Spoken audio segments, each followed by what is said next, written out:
Nuestro invitado capital es don Pedro Mielgo, es presidente de Nereo Consultores y expresidente de Red Eléctrica, uno de los grandes expertos en energía de España. Don Pedro, bienvenido a nuestro programa. Buenos días, muchas gracias. Bueno, la alarma es máxima en el sector eléctrico después de conocerse las intenciones del Gobierno en esta nueva reforma que incluye nuevas tasas a la actividad, tasas sobre todo tipo de energías, tanto renovables como no renovables, lo que para el sector va a ser un impacto importante y, según algunos expertos, usted también, ¿ilegal? ¿Puede ser ilegal? Bueno, lo que conocemos todavía es muy preliminar. Sabemos que hay una idea de un proyecto de ley que introducirá nuevas tasas. No sabemos exactamente cómo se van a definir los hechos imponibles y, por lo tanto, es un poco prematuro hablar de ilegalidad. Algunos analistas han hablado hasta de inconstitucionalidad, porque se tasarían, se introducirían impuestos más de una vez sobre un mismo hecho imponible, pero no lo sabemos todavía. Hay que ver la formulación concreta. La reforma intenta atacar dos frentes. Uno, solucionar el problema de la deuda histórica, el déficit de tarifa, y por otro lado, normalizar un sector del que quiere extraer el máximo posible en una situación de necesidad de dinero para el Estado. La necesidad de dinero es evidente para lo uno y para lo otro, y el problema del déficit es un problema de una cuantía importante. No se puede permitir que el déficit siga creciendo, o sea que hay que atajar no solo el déficit ya acumulado y pendiente de titulizar, que están pagando los consumidores por vía de las anualidades correspondientes, sino evitar el crecimiento futuro del déficit. Porque lo que llevamos de año ha seguido creciendo, ¿no? Las primas han seguido creciendo. Las primas han seguido creciendo porque se sigue instalando generación renovable y las primas hay que pagarlas, son un compromiso legal. ¿Qué pasará en esta escena? Bueno, pues lo primero, como he dicho, hay que esperar a ver el proyecto de ley, que además, como tendrá su tramitación parlamentaria, permitirá introducir enmiendas y refinar seguramente algunos aspectos más conflictivos, pero lo que es cierto es que hay unas cantidades de dinero de un orden de magnitud que ya conocemos, que habrá que recaudarlas por una vía o por otra. ¿El daño económico financiero a las compañías puede ser irreparable en los términos en los que se va manejando?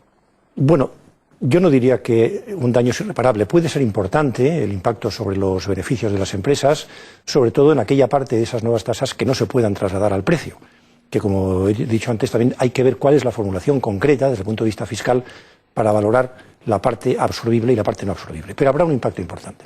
¿Y habrá costes de empleo? Yo creo que el sector eléctrico ya es muy eficiente en términos de empleo. Es posible que en el subsector de renovables, que en ese sentido es un poquito menos, un poquito menos eficiente aún, puede haber algún impacto.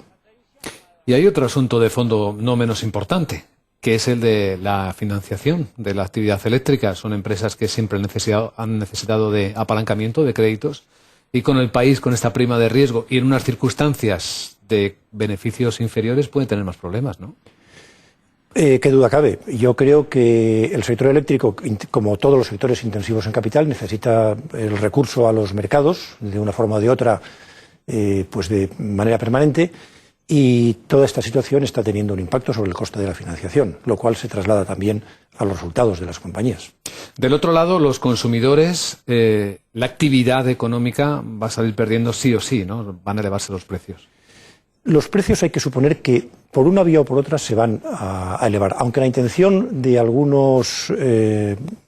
algunos temas concretos es que no se pudiera trasladar o lo mínimo posible al precio alguna de esas tasas. Lo cierto es que algunas se van a poder trasladar. De hecho, una concreta, ya se ha hablado de ella en estos días, y son los numerosos impuestos o tasas autonómicos que van a quedar encuadrados en un suplemento territorial, de forma que donde hay un suplemento, un impuesto específico de una comunidad autónoma, sea por un tipo de generación, sea por razones ambientales, de los varios que hay, sea un tipo determinado de instalaciones, eso ya va a suponer una subida inmediata en esas comunidades autónomas. Como presidente de Nereo Consultores, don Pedro Mielgo, usted también se ocupa de facilitar flujos de inversión de España al extranjero, incluso del extranjero hacia España. No sé si nos puede facilitar información de si está entrando algún dinero en España ahora mismo.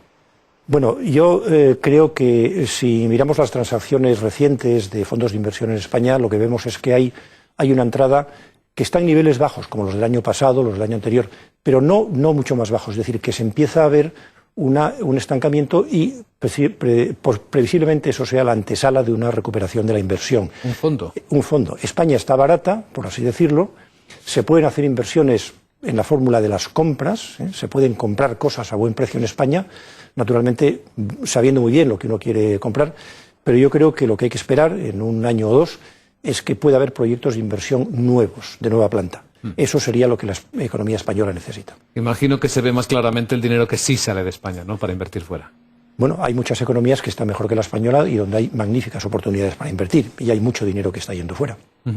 ¿Su visión personal de cómo van las cosas en el país, macroeconómicamente, cree que el país se dirige a un rescate?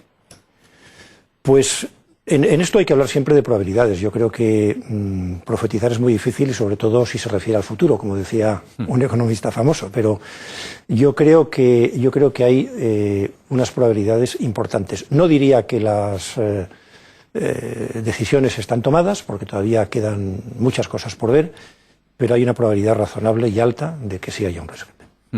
¿Ha visto finalmente cómo se articula el MOU, los detalles, las condiciones del préstamo para la recapitalización bancaria en España, con esta sorpresa que nos hemos encontrado de que con flexibilidad el dinero sobrante de recapitalizar los bancos podría ser empleado a petición española para comprar deuda pública del propio país, tanto en mercados primarios como en secundarios? ¿Qué le parece?